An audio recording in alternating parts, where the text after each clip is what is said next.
Well, now that we got the most anticipated games of 2013 and the most surprising games of 2012 out of the way, it's time for the top 15 worst games of 2012. Now, last year I did two separate lists. I did the worst games of 2011 and the most disappointing games of 2011, and there seems to be a bit of confusion between the two. Now, while there are some disappointing games on this list, the majority will focus on games that are just plain bad, at least from a technical standpoint. So without further ado, here are the top 15 worst games of 2012. Coming in at number 15 is Fable the Journey. Now, this one is not necessarily a bad game. In fact, I have a hard time calling it one of the worst games of the year. As far as a Kinect title goes, it accomplishes what it sets out to do. But I think where this game falls short is in its context. The third Fable game had its share of technical flaws, but in many ways it was still faithful to the lore of the series. So when the developers come off the heels of their beloved trilogy to produce a one-off Kinect title, it was a little more than a slap in the face to the longtime fans that have stuck around with this series for more than a decade. And while critics did praise the game's story and characters, it was far from the Fable title that gamers expected. Coming in at number 14 is Game of Thrones. Now, I'm a huge fan of George R. R. Martin's A Song of Fire and Ice series, both the epic fantasy novels and the highly acclaimed HBO series. So when I heard that an action RPG was already in the works, I thought to myself, what could go wrong? Unfortunately, the answer is a lot. Low quality graphics, poor sound design, animations, and voice acting across the board, as well as repetitive combat gameplay, ultimately make this adaptation a rather mediocre experience. But what I find particularly ironic is that there are a lot of fan-made mods out there that are in a lot of cases better than a licensed version of the game. I personally recommend the Crusader Kings 2 A Game of Thrones mod, so be sure to check that one out because it is well worth your time. Coming in at number 13 is 007 Legends. Now, this game was meant to coincide with the release of Skyfall and to commemorate the 50th anniversary of the Bond franchise, at least in film. The game includes one mission from each of the 6 actors' eras: Goldfinger, Honor Majesty's Secret Service, Moonraker, License to Kill, Die Another Day, and Skyfall respectively. However, the game drowns out many of the Bond series' iconic moments by shoehorning them into this cheap and poorly made Call of Duty clone. With only a half-hearted attempt to bind these films together, a lack of overarching story, and boring repetitive gameplay to boot, be sure to avoid this game at all costs. Coming in at number 12 is Call of Duty Black Ops Declassified. Now, the PlayStation Vita has always had an uphill battle, largely due to its lackluster library of games and just the fact that the portable console hasn't been selling as well as Sony would have liked, and Call of Duty Black Ops Declassified has only made that hill that much steeper. Poor enemy AI, an unreliable network mode, numerous game-crashing glitches, and a very short single-player campaign were just some of the complaints lauded upon this game by players. Which is such a shame because you'd think if anyone can pull off a really great portable console game, it would be the developers at Activision.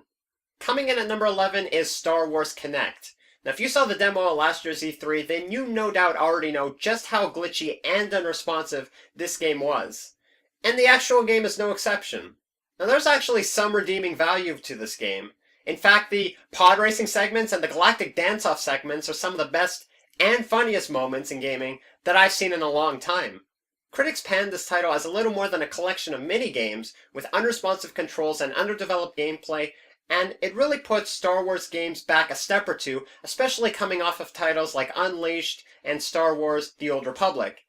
I'm sorry to say that in this case, the Force just isn't with you. Coming in at number 10 is Ninja Gaiden 3.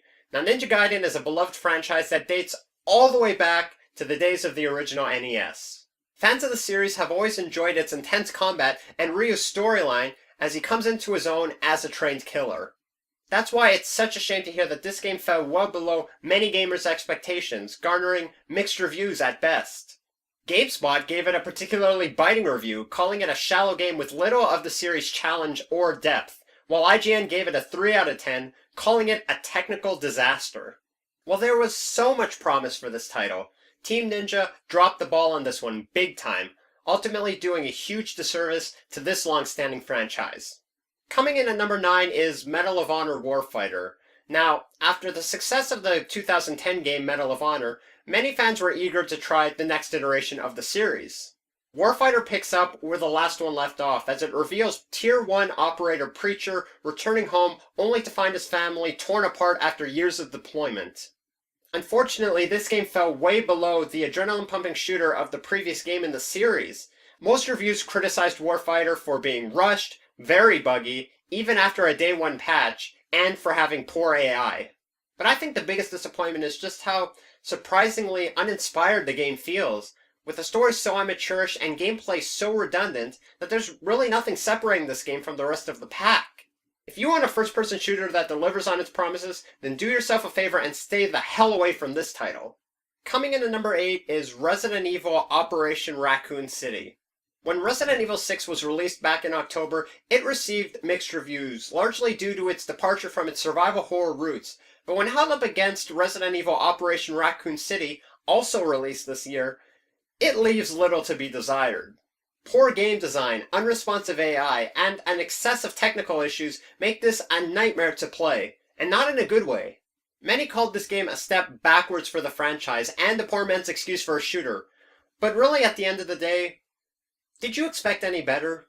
Coming in at number 7 is Battleship the video game. Now, if 2012 taught us anything, it's that you didn't need a Kinect to make a horrible movie license game. And that's exactly what we got with Activision and Battleship the video game.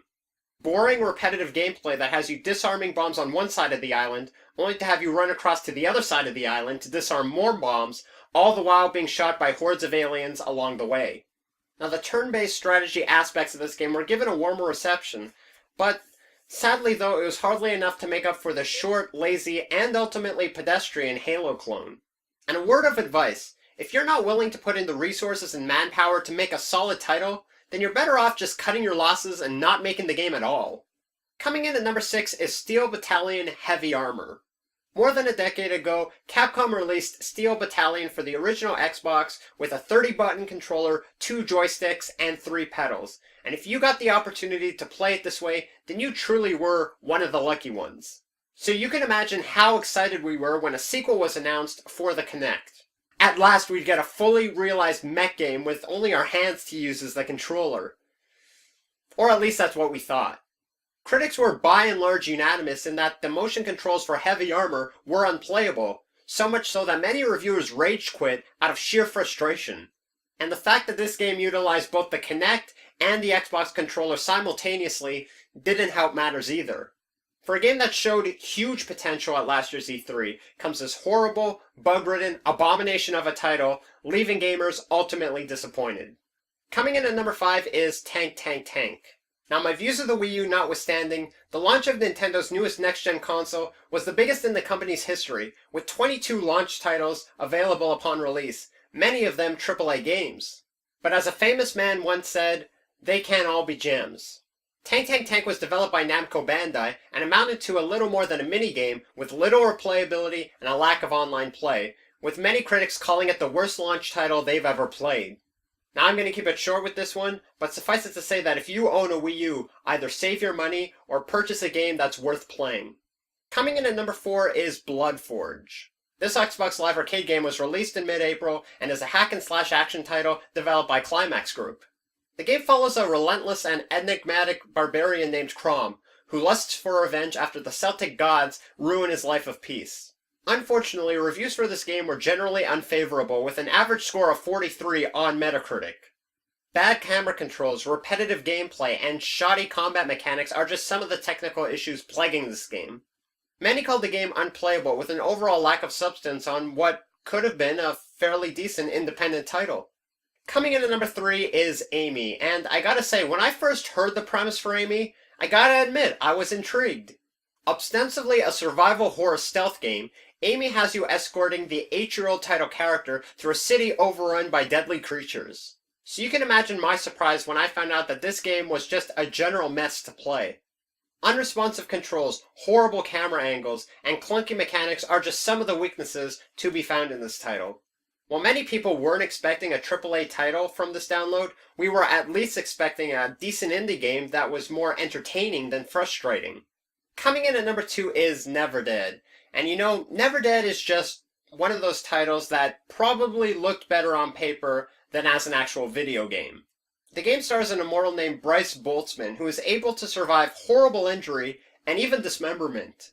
Sound interesting? Well, imagine you're playing Call of Duty for a second, and every time you get killed you have to slowly but surely gather up all your dismembered body parts before you can continue playing again. And that's pretty much the experience with Never Dead.